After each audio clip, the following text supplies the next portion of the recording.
Okay, this is take two. The first one, I didn't even have the camera in front of the apple that I was painting. So I'm gonna speed this one up. This is your project for the next 2 weeks. It's a study on shapes and shadows, which every artist should know. One way to do the shadows is to do the primary color of the fruit. So the apple is red, and then you're going to add the complementary color, which is the color right across on the color wheel. So here's a color wheel. If you don't have one, you can just Google color wheel images and lots will show up. So I'm going to look across the red and it's green. So I would add a little green here, and if it's too green, then I'd put in a little hint of ultramarine blue. Sometimes you don't have to. So this week you're going to pencil in, you're going to do a background, and you're going to do the red and the green fruit, but not the grape tomatoes. The second week you'll do the grape tomatoes, you'll do the bananas first, the grape tomatoes, and the shadows. So how do you start to pencil it in? Best thing to do is to start with a fruit that's in the middle, and the pear is sort of in the middle, it's a little up. And drawing accurately is all about measuring. That's all it is. It's just measuring. So sometimes you really have to look and see, well, where does the apple go? It's kind of at an angle here. It's a little low, and it's a little wider than the fruit. So try your best. Now you're going to use a quarter sheet of a full-size sheet. So half of what you did last week. The other half you're going to use to practice on, because the good paper really shows the blending so much better than junky paper. Now, so you've got it penciled in. Now you're going to do a background. The background has to be light or the fruit isn't going to show up. This is your only creative part. You can make it whatever light color you want. You could even put it in a blend, but don't make it too jazzy. So how are you going to do that? Well, you're going to have your color ready, and you're not going to use mask. I'll show you a different way of doing it. Because I did this already and I have to redo it, I'm going to turn it upside down and show you. You're going to get clean water, and you're going to get the background wet, and you're going to go right up to the edge of your lines. Now don't work on an easel like this because everything's going to run. I would be working flat, and you'll get it all wet. See, it's already starting to run here. So don't do what I'm doing. I'm just doing it, otherwise you won't be able to see. And be very careful because the paint is going to go wherever the water is. I'm not going to do the whole thing.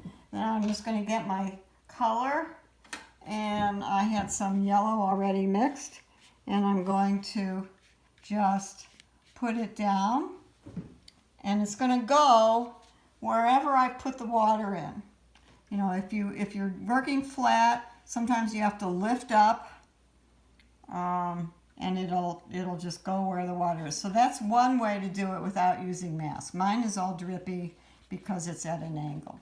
So when you got the color in, you're going to set this aside, and then you're going to go to your other good piece, and you're going to draw some pears, some limes, some apples, and you're going to try to do what you see on the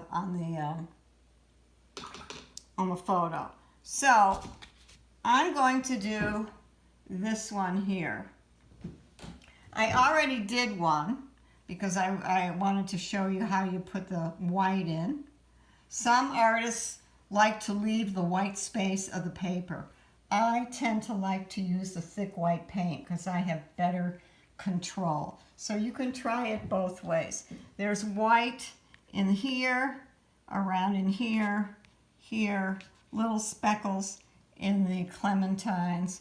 some nice reflections there. The only fruit that doesn't have it are the bananas. So I'm going to use alizarin crimson, and I'm going to get my whole apple. Oh my gosh, that's not alizarin crimson. Well, okay. It's going to be a purple apple.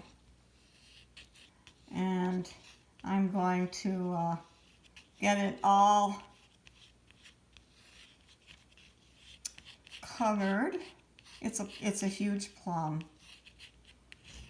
I'm going to leave the space, which is brown with some black in it.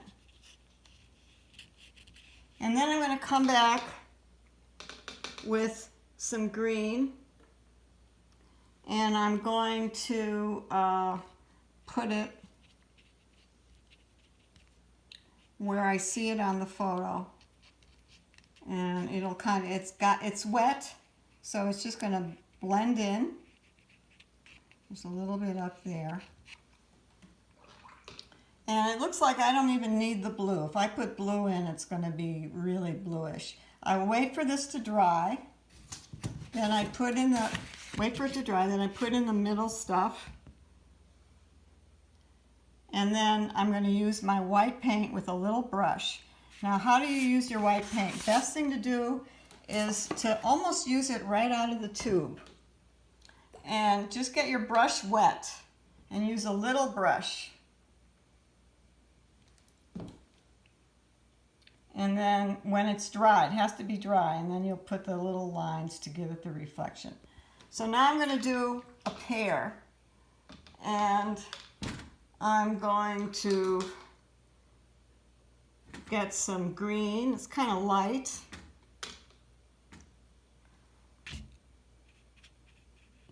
Oh, too light.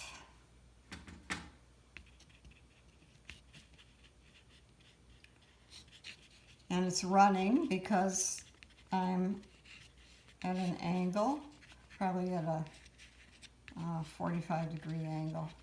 And then I'm going to come back with just a little red. This time I'm going to use a cadmium red. And I'm going to put way too red here. So I'm going to come back with some darker green.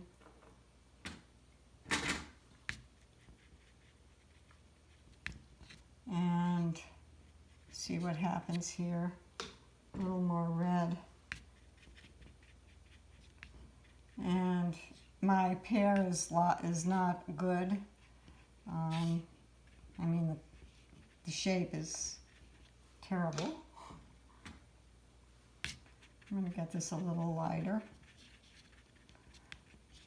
So, for some reason, it was a little bit too browny. So you're going to mess around with this to try and recreate your pear, your lime, and your 2 apples. And that will be the lesson. And then when you've mastered that, you're going to go to your painting that is penciled in, and you're going to do the 2 apples, the pear, and the lime. So at the end of next week, that should be where you are with your painting. Okay, sorry this was so choppy. I really need somebody to do the filming for me. But it's crude, but I hope it helps. Okay, so long.